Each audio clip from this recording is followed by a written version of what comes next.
السلام علیکم ورحمۃ اللہ۔ عزیز طلباء، میرا نام محمد ارشد حبیب ہے اور میں اسلامیات کا ٹیچر ہوں۔ آج کا ہمارا لیسن سورہ انفال رکوع نمبر 4 آیت نمبر 34 تا 37 ہے۔ یہ آج ہم نے پڑھنا ہے۔ آج کا سبق شروع کرتے ہیں۔ بسم اللہ الرحمن الرحیم۔ وَمَا لَهُمْ أَلَّا يُعَذِّبَهُمُ اللَّهُ، اور اب ان کے لیے کون سی وجہ ہے کہ وہ انہیں عذاب نہ دے۔ وَهُمْ يَصُدُّونَ عَنِ الْمَسْجِدِ الْحَرَامِ، جبکہ وہ مسجد محترم میں نماز پڑھنے سے روکتے ہیں۔ وَمَا كَانُوا أَوْلِيَاءَهُ، اور وہ اس مسجد کے متولی بھی نہیں۔ إِنْ أَوْلِيَاؤُهُ إِلَّا الْمُتَّقُونَ وَلَكِنَّ أَكْثَرَهُمْ لَا يَعْلَمُونَ، اس کے متولی تو صرف پرہیزگار ہیں لیکن ان میں سے اکثر نہیں جانتے۔ پچھلی آیات میں کفار نے کہا تھا کہ ہم قرآن کو نہیں مانتے، اگر قرآن واقعی اللہ تعالیٰ کی طرف سے حق ہے تو ہم پر آسمان سے عذاب نازل کیوں نہیں ہوتا؟ تو عذاب نازل نہ ہونے کا سبب بیان کیا گیا کہ رسول کریم صلی اللہ علیہ وسلم مکہ المکرمہ میں تشریف فرما ہیں تو ان کے ہوتے ہوئے عذاب نازل نہیں ہو رہا۔ اب اس میں اگلی آیت میں یہ بات بیان کی گئی ہے کہ اب ایسی کون سی وجہ ہے کہ ان پر عذاب نازل نہ ہو۔ چونکہ اب نبی کریم صلی اللہ علیہ وسلم مکہ المکرمہ سے ہجرت فرما گئے اور آپ مدینہ طیبہ تشریف لے گئے تو فرمایا گیا اب ان پر عذاب نازل ہوگا، اور یہ وہ ہیں وَهُمْ يَصُدُّونَ عَنِ الْمَسْجِدِ الْحَرَامِ، یہ لوگ مسجد حرام سے روکتے ہیں۔ کفار مسجد حرام میں طواف کرنے سے، عمرہ کرنے سے، یعنی بیت اللہ شریف کی زیارت کرنے سے یہ روکتے ہیں۔ اللہ فرماتا ہے کہ یہ کہتے ہیں کہ ہم اس کے متولی ہیں، حالانکہ یہ اس کے متولی نہیں ہیں، اس کے متولی تو پرہیزگار ہیں لیکن اکثر لوگ نہیں جانتے۔ آگے پھر ان کی کیفیت بیان کی گئی کہ یہ مسجد حرام میں کس انداز میں یہ بدتمیزی کرتے ہیں، ان کا انداز کیا ہوتا ہے۔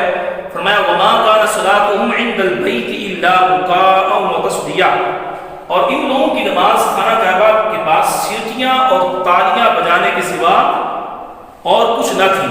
فَذُوقُوا الْعَذَابَ بِمَا كُنتُمْ تَكْفُرُونَ، تو تم جو کفر کرتے تھے اب اس کے بدلے عذاب چکھو۔ فرمایا کہ جو کفار ہیں یہ بیت اللہ شریف کے اندر آتے ہیں تو یہ عجیب عجیب حرکتیں کرتے ہیں، یہ سیٹیاں بجاتے ہیں اور تالیاں بجاتے ہیں۔ مکاءن، اس کا معنی ہے سیٹیاں، تصدیتاً اس کا معنی تالیاں، یعنی یہ لوگ بیت اللہ شریف میں آتے اور یہ وہ سمجھتے کہ شاید ہم یہ اپنے بتوں کو خوش کر رہے ہیں، اور بطور عبادت وہ اس طرح کام کیا کرتے تھے، سیٹیاں بجاتے، تالیاں بجاتے، حالانکہ یہ بہت بڑی بے ادبی ہے کہ اللہ کے گھر میں آ کے وہ اس طرح کی حرکتیں کرتے ہیں۔ اللہ فرماتا ہے کہ ان لوگوں کی نماز یہ تھی، یعنی انہوں نے اپنی بندگی کا شعار بنا لیا، اسے یہ طریقہ بنا لیا عبادت کا کہ سیٹیاں بجاتے اور تالیاں بجاتے۔ تو اللہ فرماتا ہے کہ جو کچھ انہوں نے کیا ہے اس کے بدلے عذاب کا مذاق چکھو۔ تو یہ سوال آ سکتا ہے کہ مسجد حرام میں کفار کی نماز کیا تھی، یا کفار کا طریقہ عبادت کیا تھا۔ سورہ انفال میں کفار کا طریقہ عبادت کیا بیان کیا گیا، اس طرح سوال ہو سکتا ہے۔ اس کے بعد اگلی آیت کے اندر آیت نمبر 36 میں فرمایا گیا ان الذین کفروا، بے شک جو لوگ کافر ہیں، ينفقون اموالهم، یہ اپنے مال خرچ کرتے ہیں، لیصدوا عن سبیل اللہ، اللہ کے راستے سے روکنے کے لیے، یہ اپنا مال خرچ کرتے ہیں، اس لیے خرچ کرتے ہیں تاکہ لوگوں کو اللہ کے راستے سے روکیں۔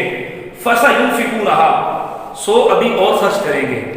ثُمَّ تَكُونُ عَلَيْهِمْ حَسْرَةً، اور آخر وہ خرچ کرنا ان کے لیے افسوس کا باعث ہوگا۔ ثُمَّ يُغْلَبُونَ، اور پھر وہ مغلوب ہو جائیں گے۔ وَالَّذِينَ كَفَرُوا إِلَىٰ جَهَنَّمَ يُحْشَرُونَ، اور کافر لوگ دوزخ کی طرف ہانکے جائیں گے۔ یہاں سوال بنتا ہے کہ کفار اپنا مال کس لیے خرچ کرتے ہیں؟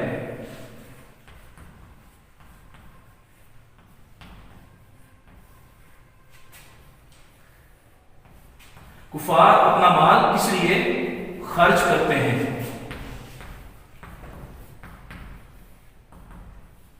تو اس کا جواب کیا ہے؟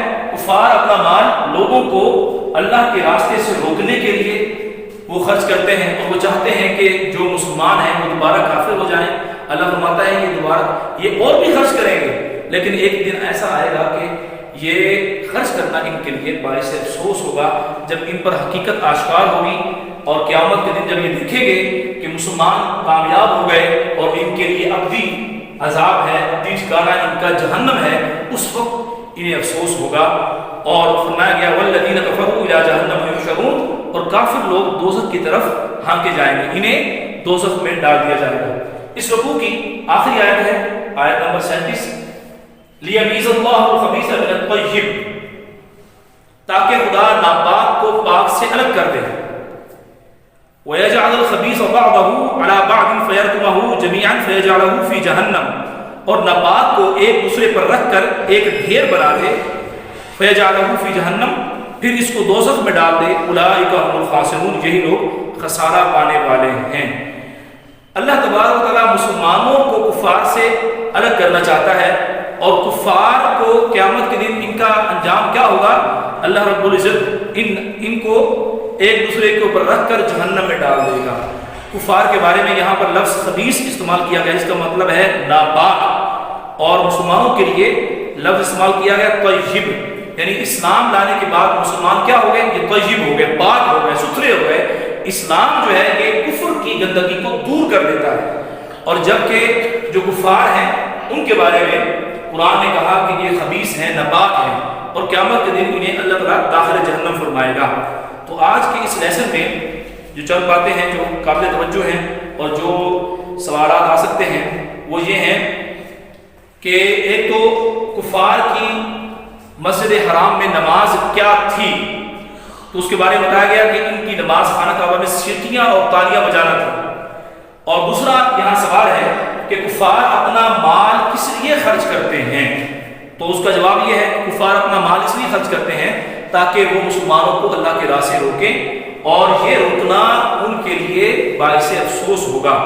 اور آخری آیت یہ بورڈ پیپر میں بھی آ چکی ہے یہ آیت ترجمے کے لیے، اور جو اس کی پچھلی آیت ہے آیت نمبر 36، یہ عمومی طور پر شارٹ کوشچن میں پوچھی جاتی ہے، اور ترجمے میں بھی یہ آیت بورڈ میں آ چکی ہے۔ اس کی ایکسرسائز دیکھیں، ایکسرسائز میں چند الفاظ دیے گئے ہیں۔ یثبتو کا معنی ہے وہ قید کر دیں، اس میں اشارہ کس طرف ہے؟ اس میں اشارہ کافروں کی طرف ہے جب وہ دارالندوہ میں حضور نبی کریم صلی اللہ علیہ وسلم کے خلاف سازش تیار کر رہے تھے کہ آپ کو قید کر دیا جائے۔ اساطیر الاولین، پہلوں کی کہانیاں۔ اچھا یہاں پر ایک بات یاد رکھنی ہے آپ نے کہ اگر یہ ایم سی کیوز میں آئے تو آپ نے ترجمہ وہ لکھنا ہے کہ جو ایکسرسائز میں دیا ہوا ہے۔ یہاں الکلمات و تراکیب کے اندر جو الفاظ یہاں سے اگر پیپر میں آتے ہیں تو جو ترجمہ یہاں دیا ہوا ہے آپ نے اسی کو فالو کرنا ہے، آپشن میں اسی کو آپ نے ٹک کرنا ہے۔ تو یہ اساطیر الاولین کس نے کہا تھا؟ یہ کافروں نے کہا تھا۔ اس کے بارے میں کہا تھا، قرآن کے بارے میں کہا تھا۔ اور آگے دیکھیں مکان کا معنی سیٹیاں، یہ اس آیت سے لیا گیا کہ کافروں کی نماز کے بارے میں کہا گیا کہ کافروں کی نماز یہ ہے کہ وہ بیت اللہ میں آتے ہیں تو سیٹیاں بجاتے ہیں، آگے تسلیتاً، اور ساتھ ہی وہ تالیاں بجاتے ہیں۔